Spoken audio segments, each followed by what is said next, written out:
تلقيها. الله يعلم ما نفسي بجاهلة، من أهل خلتها ممن يعاديها. تسامح النفس معنى من مروءتها، بل المروءة في أسمى معانيها. والنفس إن كبرت رقت لحاسدها، واستغفرت كرما منها لشانيها.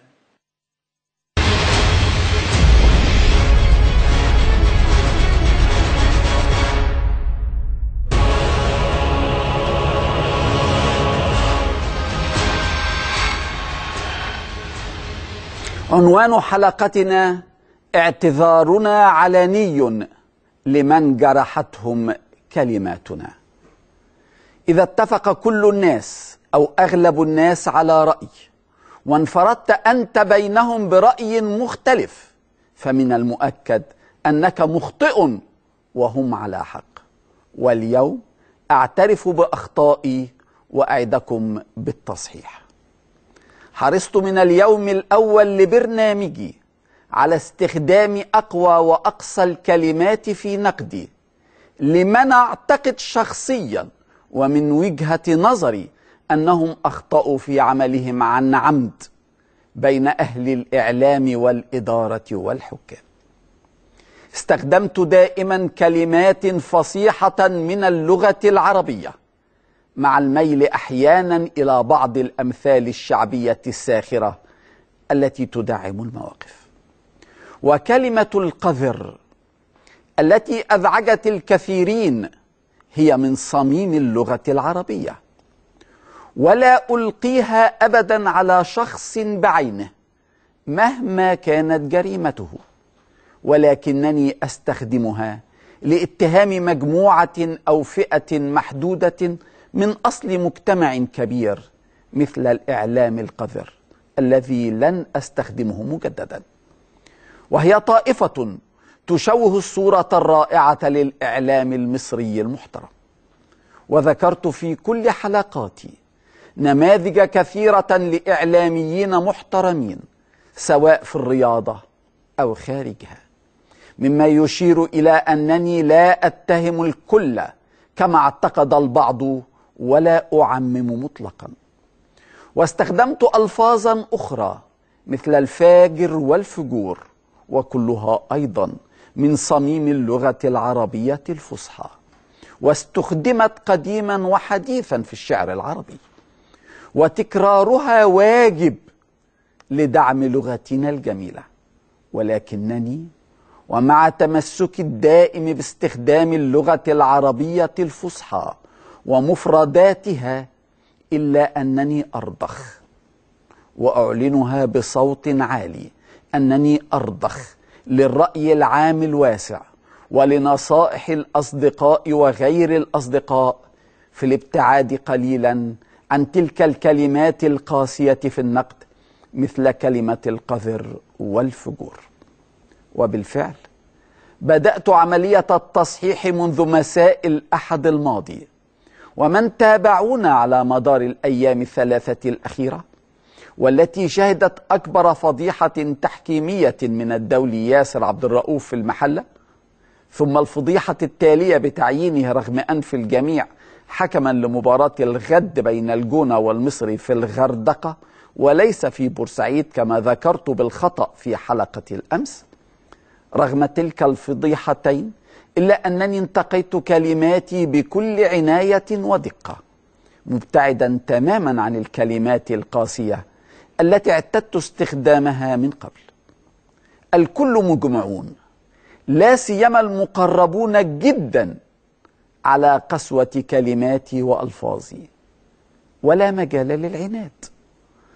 المحطة الفارقة كانت عندما استمعت قبل أيام لمحاضرة أو حديث ولا أروع لأحد القساوسة في برنامج تلفزيوني تحت عنوان Change your words to change your world، أي غير كلامك لتغير عالمك. تحدث عن تأثير اللغة الطيبة على طاعة الناس واحترامهم وقبولهم للنقد حتى ولو كان ثقيلا. ووجدت فيما استمعت إليه من القسيس درسا استوعبته وسأطبقه بإذن الله. وقبل أيام حرص زميل عزيز من المعلقين الرياضيين على الحضور شخصيا إلى قناة النهار، والتقى بزميلي سمير يوسف في غيابي وسأله أن يطلب مني تخفيف حدة كلماتي لتصل أهدافي إلى الجميع. ويمثل ذلك الرأي وجهة نظر محترمة وجماعية، سواء من الزميل العزيز الذي ساهمت يوما في نجاحه لاعبا ومعلقا، وهو تكرار وتطابق للاتصالات اليومية والمتكررة من الزميل الغالي أحمد الشناوي الذي بح صوته في مطالبتي بتخفيف حدتي. نفس الأمر تكرر على مسامعي شفويا من الكثيرين، سواء عبر الهاتف أو ممن ألقاهم يوميا في الطريق والمقاهي. واليوم قرأت مقالا نقديا حادا ضدي على موقع جول بالعربية، وهو أحد المواقع الرياضية التي أكن لها احتراما كبيرا وأتصفحها كثيرا. انتابتني صدمة عندما اشتمل المقال هجوما حادا ضدي بسبب استخدامي للألفاظ والكلمات الحادة التي تثير استياء المستمعين. ورغم حجم النقد الحاد ضدي في المقال، والذي لا يقل حدة عن نقدي، إلا أنني استفدت منه جدا، لأنه وببساطة جاء خاليا من الألفاظ القاسية، وهو بالتالي يسير في نفس السياق الذي قررت السير فيه اعتبارا من الأحد الماضي. اليوم فرصة طيبة لأقدم اعتذاري علنا وعلى الهواء وعلى مرأى ومسمع من الملايين لكل من طالتهم كلماتي القاسية في الحلقات السابقة، بداية من الأخ عصام صيام رئيس لجنة الحكام، ومرورا بالأبناء والأشقاء من الحكام فهيم عمر وجهاد جريشة وحمدي شعبان وسمير عثمان وياسر عبد الرؤوف، ونهاية بأي إعلامي ظن أنه المقصود ولو لم أذكر اسمه جهرا. أعتذر دون خجل، عملا بقول الشاعر: كم صديق بالعتب صار عدوا، وعدو بالحلم صار صديقا. أعزائي، لن أتوقف عن نقدكم، ولكن بكلمات أكثر قبولا. أقول ذلك علنا، لن أعود عن الطريق الذي انتهجته لإحقاق العدالة بين الجميع وإقرار الحق في كل المجالات. سيبقى نقدي غزيرا، سواء للمسيئين للروح الرياضية أو للخارجين عن الأخلاق الحميدة أو لأخطاء التحكيم إن كانت جسيمة أو متعمدة، لكنني سأمتنع عن استخدام الكلمات القاسية أو الحادة، والله الموفق.